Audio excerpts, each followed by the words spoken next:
Assalamualaikum warahmatullahi wabarakatuh. Perkenalkan, nama saya Firmas Dwi Saputra, absen 36 dari kelas 12 MIPA 1. Dan pada hari ini saya akan melakukan uji karbohidrat pada beberapa jenis makanan.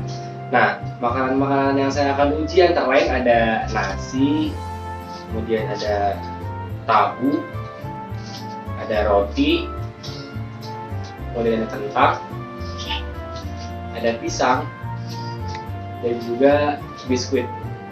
Jadi uji karbohidrat yang saya lakukan sekarang ini adalah uji menggunakan iodin. Jadi teorinya ketika bahan makanan tersebut jika mengandung karbohidrat bila ditetesi oleh iodin atau gold, itu warnanya akan berubah menjadi biru keungu-unguan. Dalam percobaan ini saya juga akan menguji kerja dari enzim tialin, yaitu salah satu enzim yang ada dalam mulut. Nah, teorinya itu adalah ketika makanan masuk ke dalam mulut, makanan tersebut akan menstimulasi keluarnya air liur. Nah, dalam air liur itu terdapat enzim tialin. Nah, yang akan mengubah hati atau zat tepung dari makanan tersebut atau bisa dikenal karbohidrat menjadi maltosa.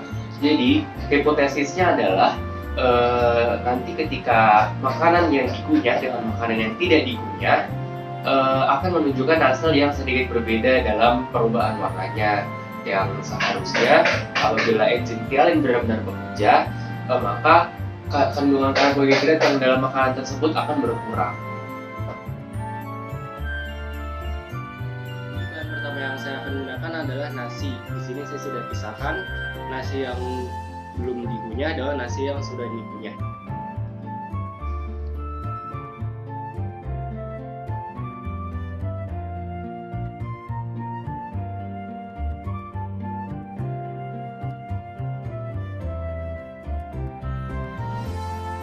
Terlihat bahwa keduanya mengalami perubahan warna. Bila yang saya lihat, nasi yang tidak dikunyah mengalami perubahan warna itu menjadi biru tua, sedangkan nasi yang sudah dikunyah biru agak keungu-unguan.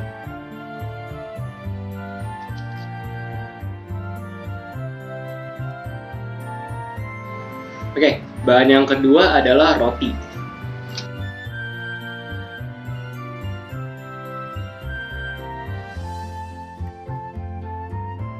Untuk perubahan warnanya, di sini terlihat untuk roti yang tidak dikunyah, warnanya berubah menjadi hitam, sedangkan yang dikunyah warnanya menjadi ungu, keungu-unguan.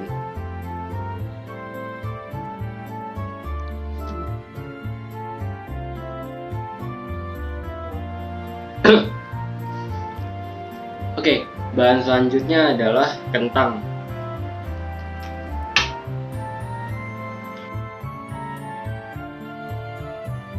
Dapat terlihat di sini perubahan warnanya.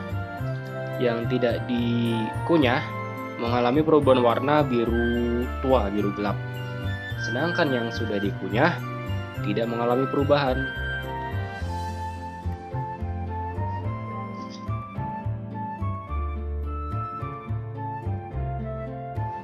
Bahan yang selanjutnya adalah tahu.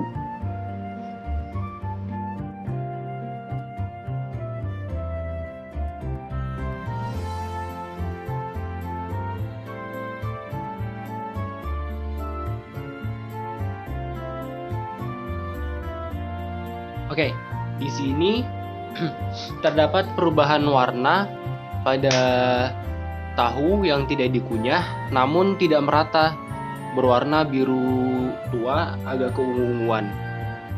Perubahannya tidak merata. Sedangkan yang dikunyah tidak menunjukkan adanya perubahan warna.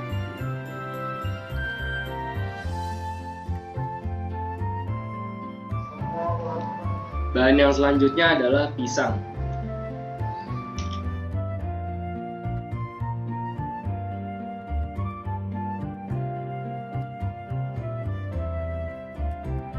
Pada percobaan pisang, tidak ditemukan adanya perubahan warna. Jadi, baik yang kunyah maupun yang tidak ada perubahan warna setelah penetesan betadine.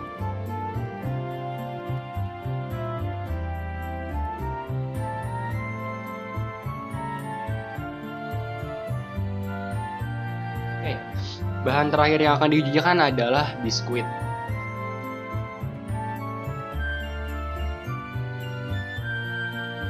Untuk perubahan warnanya, di sini saya melihat adanya perubahan warna yang tidak dikunyah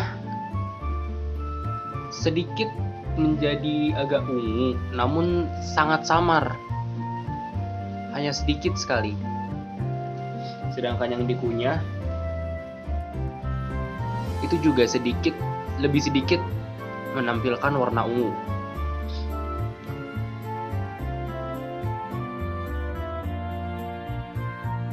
Oke, jadi dalam praktikum kali ini saya sudah menarik 3 kesimpulan, yaitu yang pertama, kandungan karbohidrat dalam bahan pangan dapat diketahui dengan melakukan pengujian penetesan larutan iodin. Yang kedua, amilum dengan iodin dapat membentuk perubahan warna biru hingga kehitaman, sedangkan amilopektin dengan iodin akan memberikan warna merah ungu. Nah, setelah itu, glikogen dan dextrin akan membentuk warna merah coklat ketika ditetesi oleh iodin. Nah, yang ketiga, ketika kita mengunyah bahan makanan tersebut akan bereaksi dengan enzim tialin yang ada di air liur kita. Nah, enzim tialin ini akan memecah karbohidrat menjadi maltosa pada lantai lurus polisakarida. Assalamualaikum warahmatullahi wabarakatuh. Perkenalkan, nama saya Femas Dwi Saputra, absen 36 dari kelas 12 MIPA 1. Pada kesempatan kali ini izinkan saya untuk mempresentasikan hasil percobaan uji makanan yang telah saya lakukan. Nah, pertama-tama kita bahas dulu mengenai latar belakang dari penelitian ini. Latar belakangnya itu yang pertama adalah salah satu ciri makhluk hidup itu adalah memerlukan nutrisi untuk bertahan hidup. Nah, makhluk hidup memenuhi kebutuhan nutrisinya dari makanan yang dikonsumsinya. Nah, makanan ini mengandung zat gizi yang dibutuhkan tubuh untuk melakukan metabolisme sehari-hari. Nah, kebutuhan akan nutrisi ini juga berbeda-beda tiap individunya, tergantung dari aktivitas dan juga jenis kelamin serta usianya. Yang kedua adalah untuk memenuhi gizi dari tubuh diperlukan makanan yang sehat. Nah, makanan sehat ini merupakan makanan yang mengandung 4 dari sumber makanan, yaitu makanan pokok, lauk pauk, sayuran, buah-buahan, dan disempurnakan oleh susu. Nah, bila dijabarkan, makanan-makanan 4 sehat 5 sempurna ini mengandung zat-zat gizi penting, diantaranya adalah karbohidrat, protein, lemak, vitamin, dan juga mineral. Nah, untuk mengetahui kandungan gizi dari makanan, maka diperlukan adanya uji kandungan makanan. Nah, tujuan dari penelitian yang dilakukan saya adalah untuk menguji keberadaan kandungan karbohidrat pada bahan makanan yang diuji, kemudian menguji peran enzim tialin dalam pemecahan karbohidrat. Nah, di sini saya sudah merumuskan 3 permasalahan yang akan dipecahkan oleh percobaan pada kali ini. Yang pertama adalah bagaimana cara mengetahui adanya kandungan karbohidrat dalam bahan pangan. Pertanyaan kedua adalah bahan pangan apa saja yang mengandung karbohidrat. Kemudian yang ketiga adalah bagaimana sih pengaruh enzim petialin atau amilase dalam pemecahan karbohidrat. Nah, berikut adalah kajian pustaka yang sudah saya kutip dari berbagai ahli. Yang pertama, nutrisi merupakan proses pengambilan dan penggunaan zat gizi oleh tubuh. Nah, proses ini mencakup 3 tahap, yaitu pertama tahap pemasukan makanan atau minuman ke dalam tubuh. Yang kedua, tahap pemecahan makanan atau minuman menjadi unsur gizi, dan juga tahap pendistribusian zat gizi tersebut melalui sirkulasi darah. Nah, pernyataan ini saya kutip dari Sutandio di tahun 2007. Kemudian pernyataan kedua adalah karbohidrat merupakan senyawa karbon yang banyak dijumpai sebagai penyusun utama jaringan tubuh tumbuhan. Pernyataan ini saya kutip dari Yazid dan Nursanti pada tahun 2015.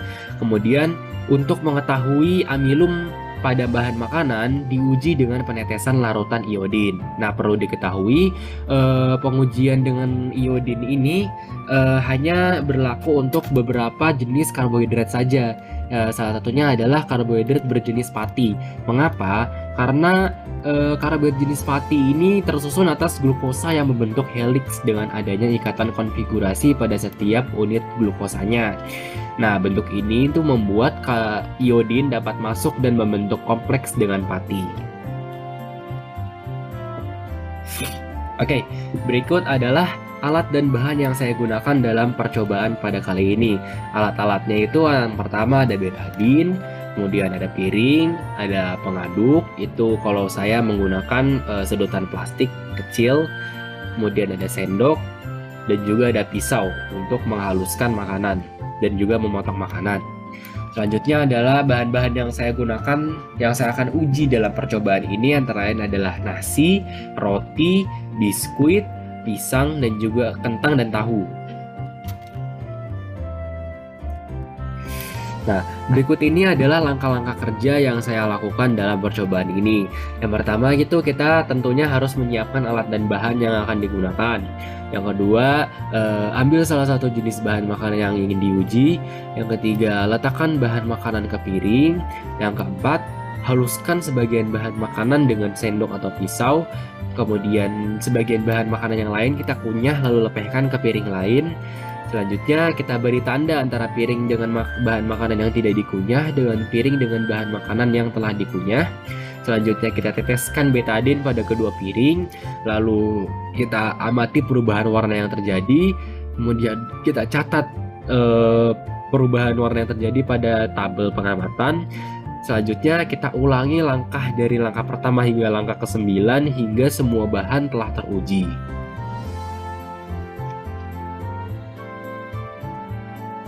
Oke, di sini adalah tabel pengamatan yang sudah saya buat berdasarkan hasil percobaan yang saya lakukan. Untuk pembahasannya ada di slide berikutnya. Nah, dari data-data yang telah saya ambil, saya dapat menganalisis 3 jenis data, yaitu yang pertama, semua bahan makanan selain pisang itu yang tidak dikunyah itu mengalami perubahan warna. Nah, jadi dari nasi, roti, biskuit, kentang, dan tahu itu semuanya mengalami perubahan warna. Namun terdapat perbedaan dalam kepekatan warna dan yang dihasilkannya. Nah, nasi, roti, dan juga kentang itu dia menghasilkan warna biru hingga kehitaman, sedangkan biskuit dan juga tahu itu hanya sedikit mengalami perubahan warna menjadi agak keunguan, itu pun juga samar. Sedangkan pisang itu tidak mengalami perubahan warna sama sekali. Nah, hal ini mengindikasikan bahwa semua bahan makanan selain pisang itu mengandung karbohidrat, karena ketika ditetesi oleh iodin, mereka bereaksi dengan mengalami perubahan warna. Nah, data yang kedua yang bisa saya analisis adalah untuk bahan makanan yang dikunyah, hanya sebagian yang dapat mengalami perubahan warna. Yang paling mencolok antara lain adalah nasi dan juga roti. Bahan-bahan makanan yang lain juga mengalami perubahan warna, namun perubahan warnanya itu tidak sepekat oleh bahan makanan yang tidak dikunyah. Nah, hal ini mengindikasikan bahwa dalam proses pengunyahan, enzim petialin benar-benar bekerja dalam memecah karbohidrat menjadi molekul-molekul glukosa yang lebih sederhana gitu, sehingga terjadi perubahan warna antara bahan makanan yang tidak dikunyah dengan bahan makanan yang telah dikunyah. Hal ini mengindikasikan bahwa terjadi perubahan pemecahan karbohidrat menjadi maltose atau gula-gula lain yang lebih sederhana. Nah, selanjutnya terjadi pula perubahan rasa pada nasi, roti, dan juga kentang setelah proses pengunyahan selama beberapa waktu. Hal ini pula juga mengindikasikan bahwa enzim tialin benar-benar bekerja dalam pengunyahan, dikarenakan karbohidrat itu akan dipecah oleh enzim tialin menjadi molekul-molekul gula yang lebih sederhana. Nah, molekul-molekul gula inilah yang menyebabkan adanya rasa sedikit manis pada saat proses pengunyahan selama beberapa waktu. Oke, dari percobaan yang saya lakukan, saya dapat menarik beberapa kesimpulan. Yang pertama adalah kandungan karbohidrat dalam pangan dapat diketahui dengan melakukan pengujian penetesan larutan iodin. Yang kedua, amilum dengan iodin dapat membentuk perubahan warna kompleks biru. Amilopektin dan iodin akan memberikan warna merah ungu, sedangkan dengan glikogen dan dextrin akan membentuk warna merah coklat. Yang ketiga, ketika bahan makanan yang mengandung karbohidrat dikunyah, maka makanan tersebut akan bereaksi dengan enzim tialin yang terkandung dalam air liur. Nah, enzim tialin ini akan memecah karbohidrat menjadi maltosa. Oke, sekian dari saya. Kurang lebihnya mohon maaf. Semoga bermanfaat. Wabillahi taufiq wal hidayah. Wassalamualaikum warahmatullahi wabarakatuh.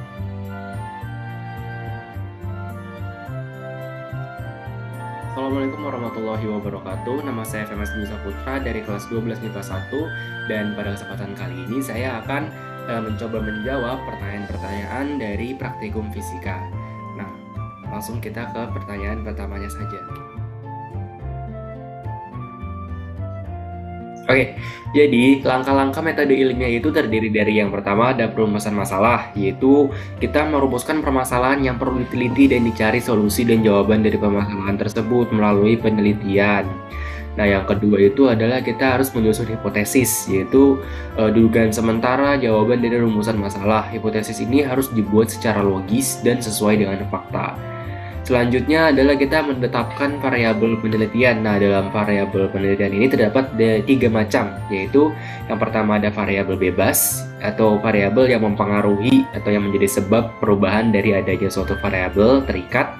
Kemudian ada variabel terikat adalah variabel yang dipengaruhi akibat adanya variabel bebas. Selanjutnya ada variabel kontrol, yaitu variabel yang dikendalikan sehingga tidak ada faktor di luar penelitian yang mempengaruhi perubahan variabel terikat oleh variabel bebas.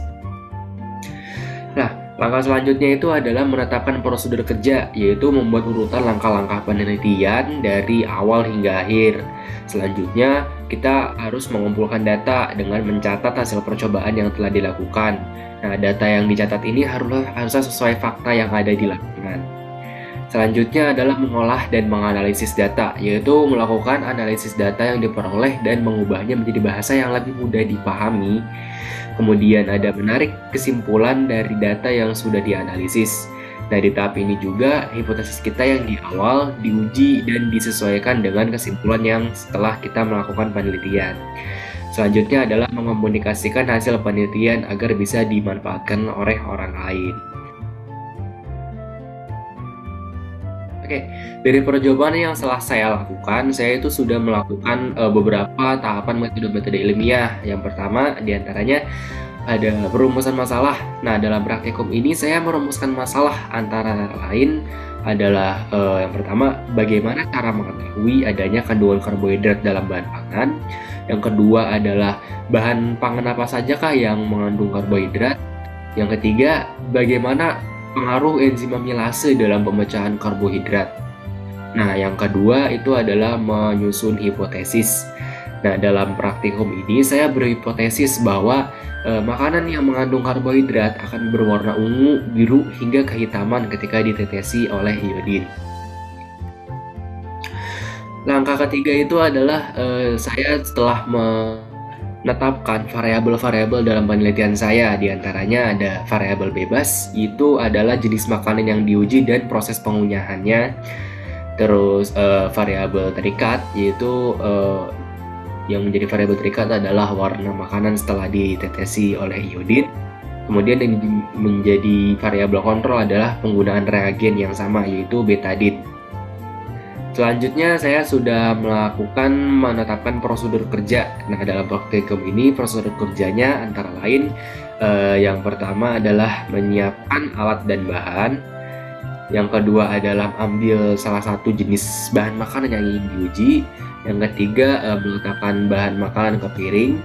Yang keempat adalah haluskan sebagian makanan dengan sendok atau pisau. Kemudian kunyah sebagian bahan makanan lain, lalu lepaskan ke piring yang berbeda.